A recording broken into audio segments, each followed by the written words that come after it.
Om Ganat Timirandasya Gananjana Shlakaya Chakshuran Meditam Yena Tasmai Shigurve Namaha.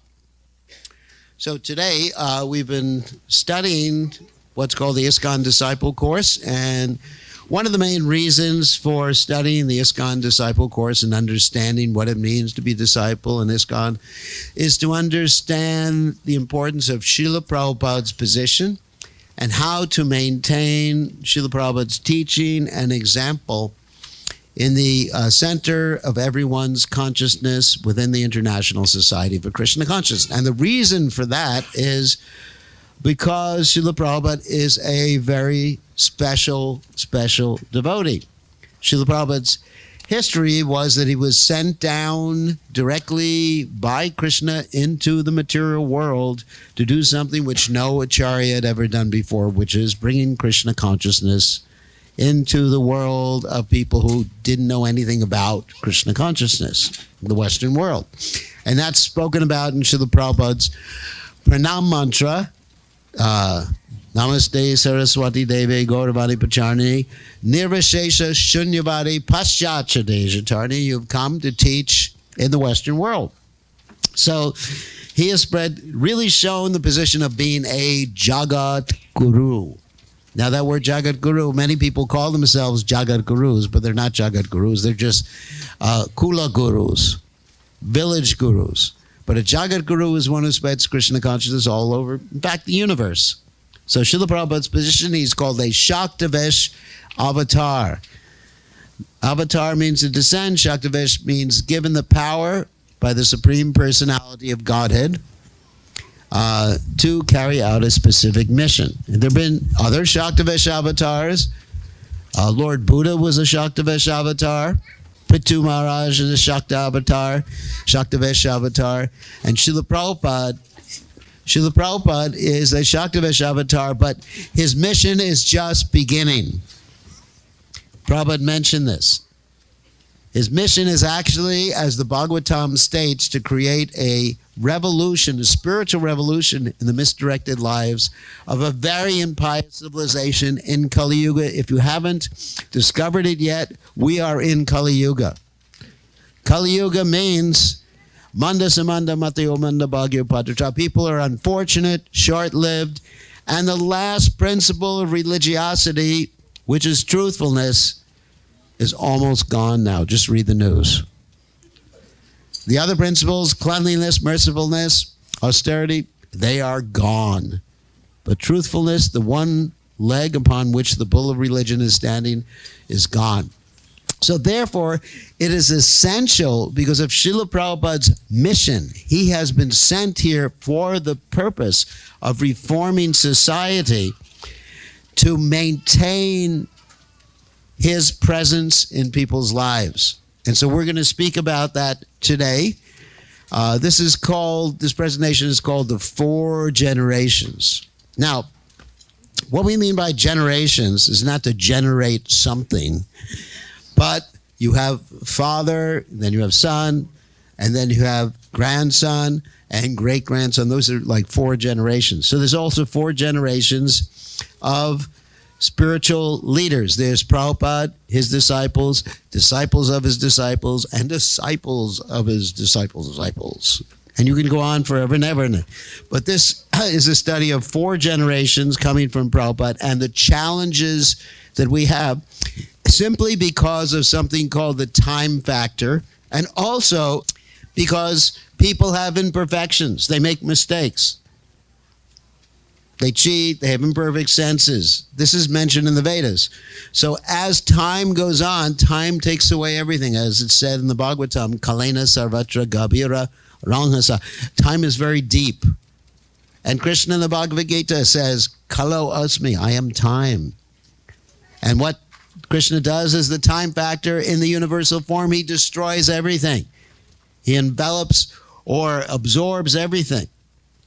So we have to be very careful to protect things in time because of the principle also of entropy. Things tend to fall apart unless you put energy into them. So it's very important for us to maintain Srila Prabhupada's understanding and teaching throughout the ages. But let's just talk about 4 generations now. And the title of this is The Fading Acharya.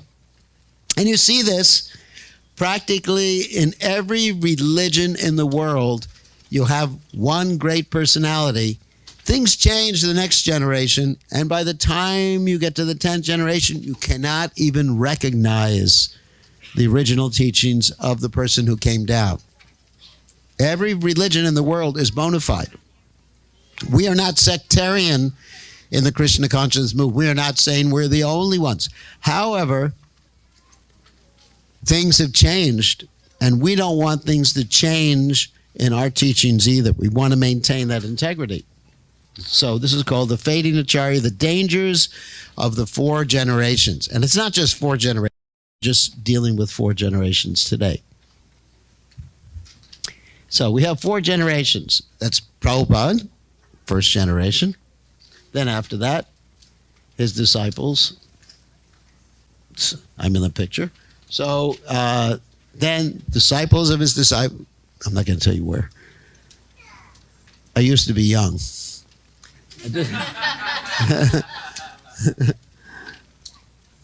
Maybe one of the little ladies was holding me as her baby in that picture. So anyway, disciples of his disciples. So these are the 4 generations. So we're dealing with different issues, not only issues, but instructions, context, and intention. Because each time someone says something, not just Prabhupada, they're saying things according to a particular situation. Time, place, and circumstance, right? I mean, sometimes you'll say something, even you, I will say one thing, and then we'll say another thing contradictory in another situation, right? Depending on the situation. So the first generation understands very well the intention of Prabhupada. Intention means what was he trying to accomplish by saying something or doing something. And first generation understands the context. What was happening around when Srila Prabhupada said that? And they understand the instructions. What did Srila Prabhupada say? And also understand the issues. What were the challenges? And then the second generation only understands those 3 things. The issues, instructions, and context. Third generation, only the issues and instructions. And the 4th generation, only the issues. Now, I'm not saying that this has to happen. It's not necessary, but it's something that happens practically in every society, even in the business field, it happens like that. So what happens? What's the question here? Why are these things being lost? Let's talk about intention. That's Prabhupada's will. What is Prabhupada's will? Well, Prabhupada is a pure devotee. And, of course, we cannot understand Prabhupada's internal mood, but we can understand what he intended. What was his intention? To bring people closer to Krishna. That was his motivation, to change the world, to help people. He was motivated by compassion. Try to understand that. That's his personality. And that was his aim, to bring people, and his mood and the purpose. You really have to understand purposes, which is in philosophy that's called teleology, the study of purposes, to understand anything. I mean, for example, let's ask the standard question in science. Why is the sky blue? What's the answer to that? What? It's because of the gases? That's not why the sky is blue. That's how the sky is blue. No, you're describing the how process. But why implies why. You know, when I ask you, or let's say I ask Ayush, how did you get, so why did you come here, Ayush? He said, my parents brought me. I said, you didn't answer the question. You didn't answer my question. I said, why? Why implies intention. He could say, my parents forced me. That's another thing. But to simply say how he got here, so why is the sky blue? Because Krishna wants it. How it's blue, you got refraction. There's white light refracted the atmosphere, depending on what level the atmosphere goes through. It's, it's red. Sometimes it's red. If you got a good sunset, it's not necessarily blue. So so the intention or the personality behind everything has to be understood.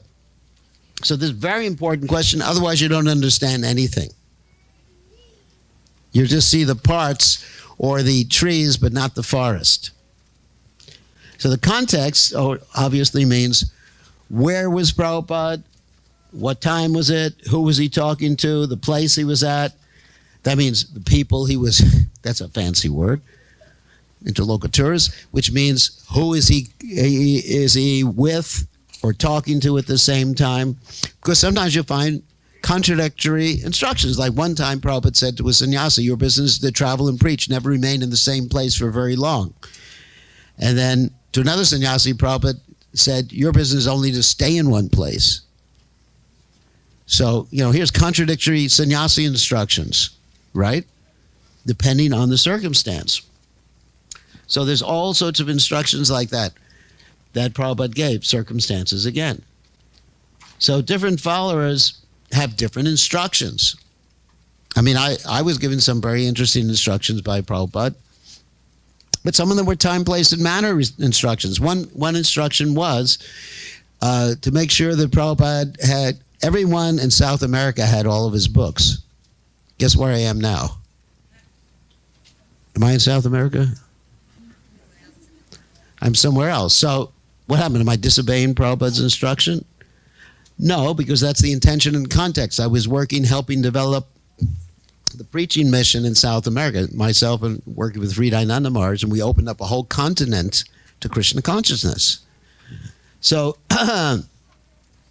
there are instructions which we look contradictory. That's intention and context. So instructions of Prabhupada are in his books, his lectures, conversations, letters, personal instructions, etc. And many of these instructions appear to be contradictory, such as in the letters. So here's some issues, that Prabhupada had to deal with. One was divorces. Now, we don't approve of divorces, but sometimes people got divorced. So let's say in one particular circumstance, one devotee asked Prabhupada for divorce, and Prabhupada said, yes, you have my blessings. And the other devotees were saying, oh my God, Prabhupada, how can you say such a thing? Previously you've said such and such against divorces. And Prabhupada said, the reason I said it, Prabhupada explained his intention. The reason I said he was going to do it anyway. And if he acted against my instruction, it would be a double offense. So I gave him permission. So that's one example. And another thing that they're discussing right now in ISKCON is women Diksha Gurus or female Diksha Gurus. And of course, Prabhupada did say that all of his disciples, men and women, would one day become, all of those who were following one day could become gurus. But sometimes people pull other quotes out that Srila Prabhupada said about ladies. So you have these quote wars. You have quote wars, different quotes for different folks, different shlokas for different folks. And so you have some problem there. And relationship, this is a managerial question, relationship between the GBC and National Council. We're discussing now the GBC. The GBC is supposed to be GBC is the governing body commission. And whether it's supposed to be the ultimate legal authority as well as the ultimate managerial authority. This may be a little complex for here. So these are different discussions that are going on. And so the second generation is missing the intention. They just take things out of context and say, not understand what Prabhupada was trying to do.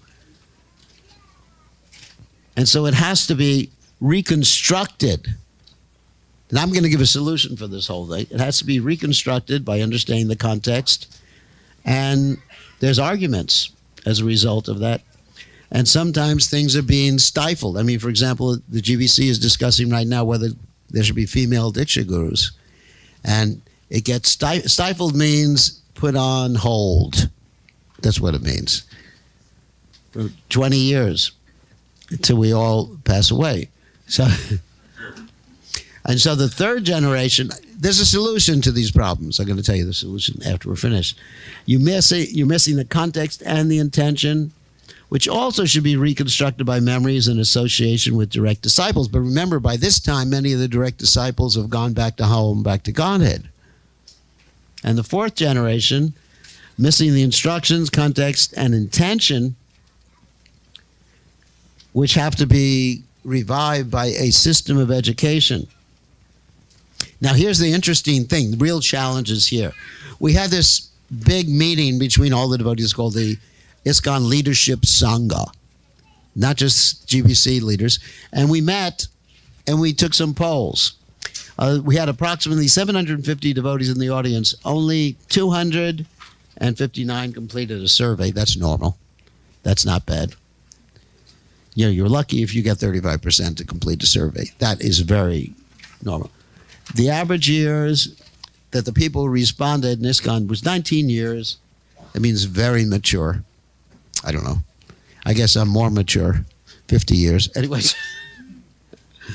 So here's the average amount that people read the Bhagavad Gita amongst those people was only 4 times. That means some people had only read it once or maybe a half of Bhagavad Gita, and some people had read it more. That's average.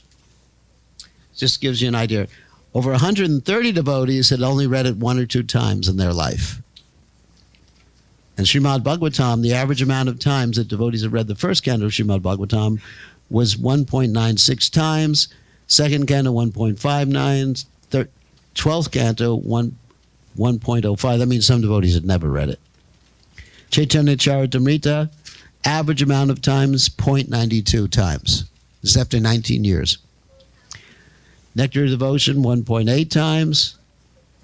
Here's Prabhupada stressing his books, reading his books. GBC means leaders, that they will see that in every temple these books are very thoroughly being read and discussed and understood and applied in practical life. Because Srila Prabhupada's books are a direct connection with Srila Prabhupada. Srila Prabhupada said, I will live forever in these books. So that's why great devotees like Aditya Narayan Prabhu, where's he? Is he there? He's outside. They're dedicated to distributing Srila Prabhupada's books. So, but Prabhupada said that books are not simply for distribution, they're for studying, because every word in Srila Prabhupada's books enables one to connect with Krishna.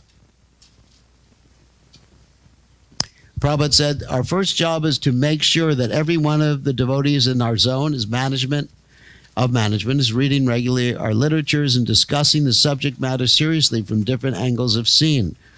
What good are many, many devotees if none of them are knowledgeable?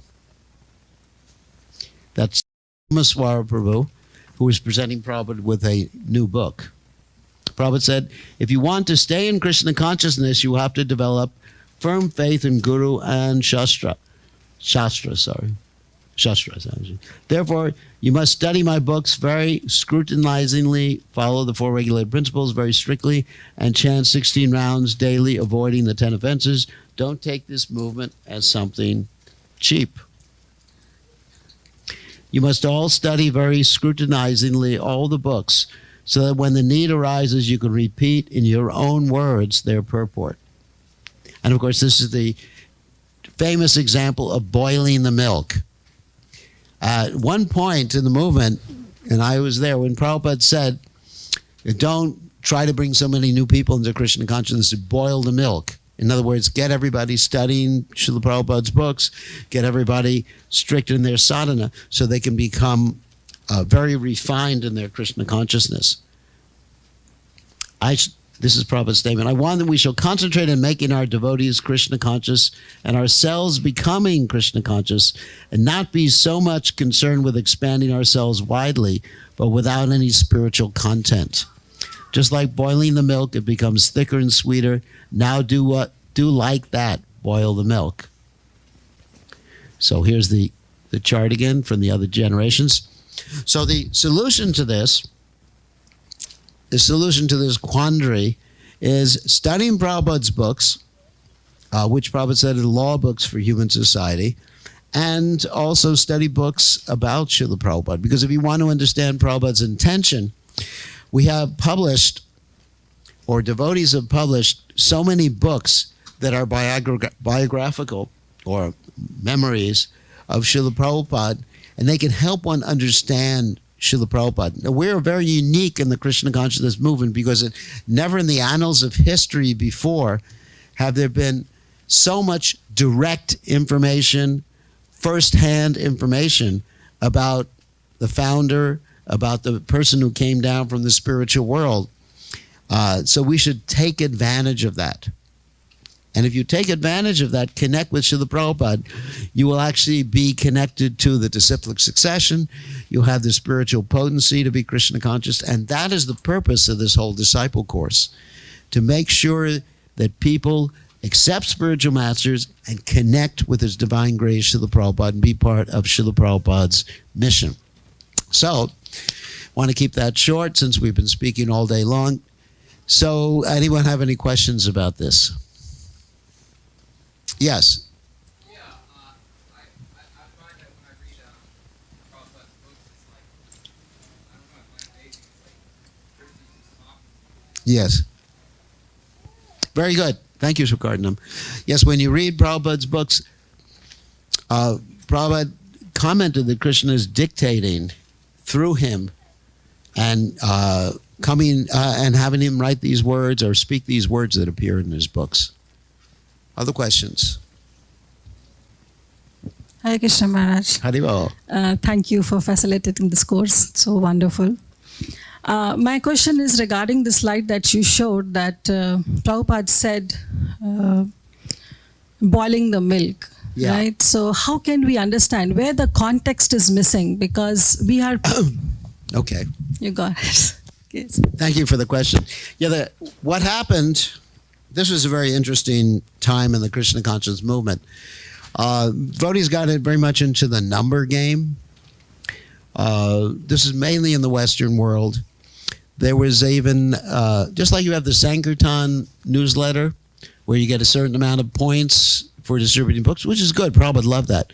But they were giving Sika points. In other words, there was a competition by how many people you could get to shave their heads. This enthusiasm was, I think Sadhvi will remember this one. And how many people you could get to spend the night at the temple, even if you had to take the spark plugs out of their car to get them to spend the night at the temple.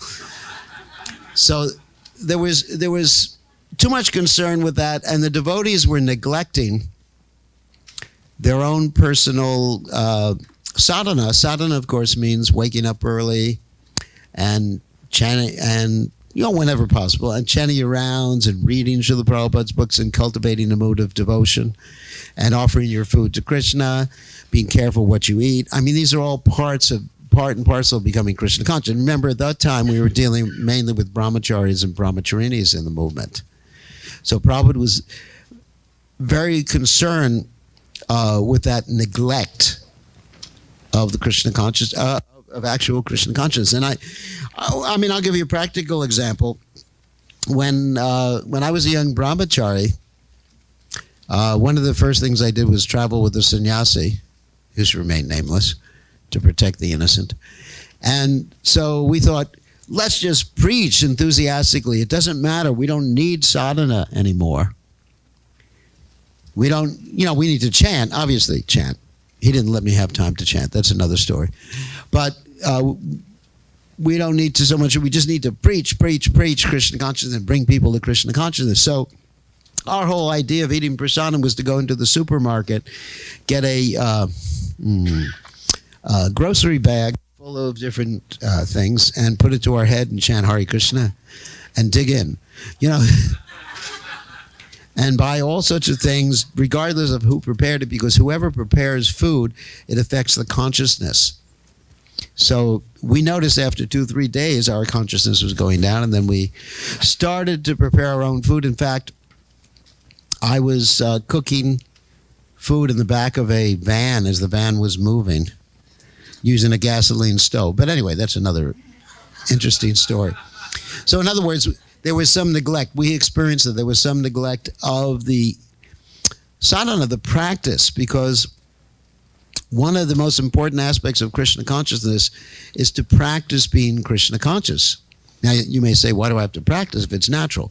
But let's say one is trying to learn how to play the piano. Then you have to practice first before you can become spontaneous. In the same way, there has to be this vaidhi, this practice, before we actually imbibe the spirit, the complete spirit of Krishna consciousness in our hearts. And every single religion, every single yoga practice has that. So there was a neglect. And people weren't reading Prabhupada's books, and you couldn't preach without reading Prabhupada's books. You couldn't be Krishna conscious without reading Prabhupada's books. So that was the context. Things were wild. It was the Wild West. Without Thank you the so guns. much. Thank you, Maharaj. Yeah. So see, these things are important while Prabhupada's disciples are present on this planet, which is not going to be much longer. Then the devotees should ask these questions, note them down, and read the history of ISKCON. There's many books about this too. Yes.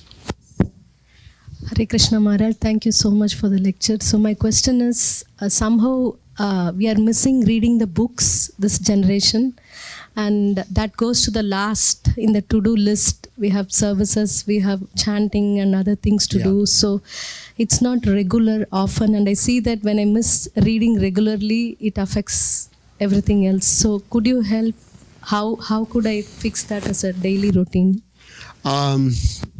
Just you have to make a promise or vow or whatever to read a certain amount every day, even if I think there's even an app, right? Be a sage page by page. Of course, I don't use an app to read, but just make a promise. I'm going to read a few pages a day, a certain amount of pages a day. And another thing you can do is take advantage of modern technology. There's many audio books. Actually, all of Prabhupada's books are audio books right now. And while you're cooking, while you're cleaning, while you're driving your car, listen. And then you can get hours and hours and hours. I mean, when I do my Didi Puja in the morning, I'm listening to either memories of Prabhupada or Prabhupada speaking or some class, and I'm taking advantage of that time.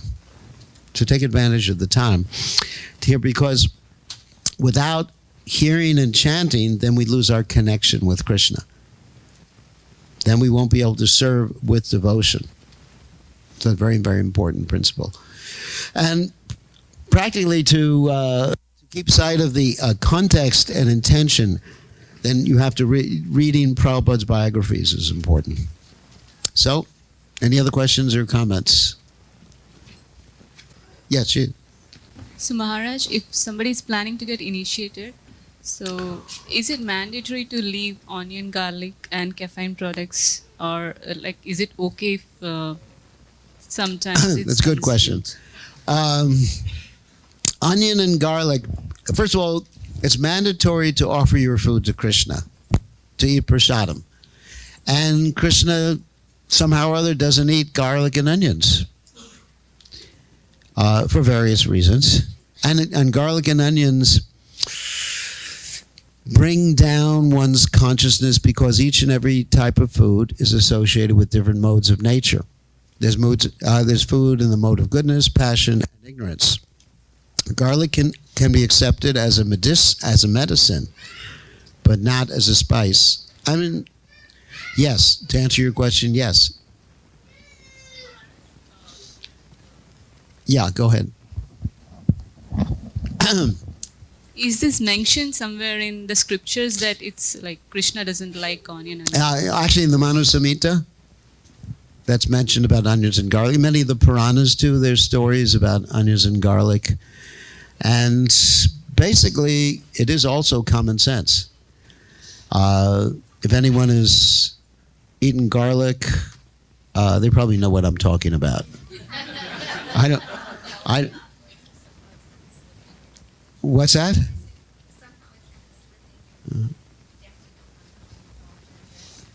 I mean, anyway, it definitely has an effect on the consciousness. Even Well, I hate to say this, but even pilots are not supposed to eat food with garlic in it before they fly an airplane. Yeah. Even the pilots, because their reflexes go down. I mean, there's actually scientific reasons too. But according to scientific reasons, Maharaj, there are many more food items which come under tamogunam and which affect the consciousness levels. But still, why only we are following only these four? Like any particular reason for only these things? Because when I was going through the tamogunam list, I could find many other things. Even I saw that brinjal is also having that effect. Mm-hmm. Well, too much of anything in the wrong proportion, too much sugar affects the consciousness too. But garlic and onions specifically, in any quantity.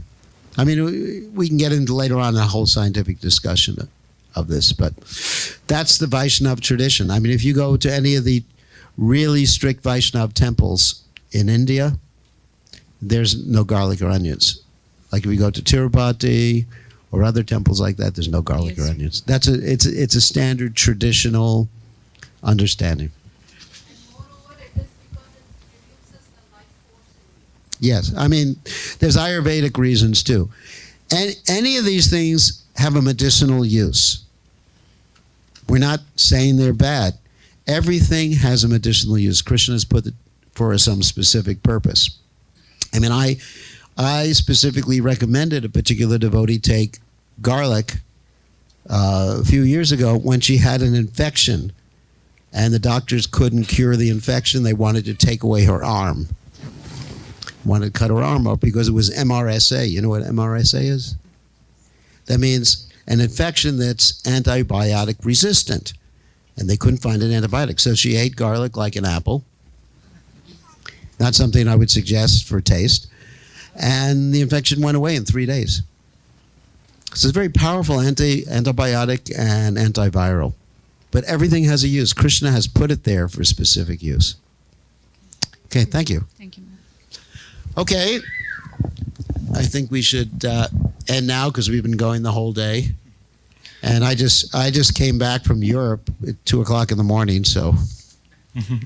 So, Hare Krishna, I was just going to make the announcement. Maharaj just arrived at 2 a.m. from Europe, and he's actually giving the class from 12:30 to 5:30. So let's big Hari Bol to Maharaj.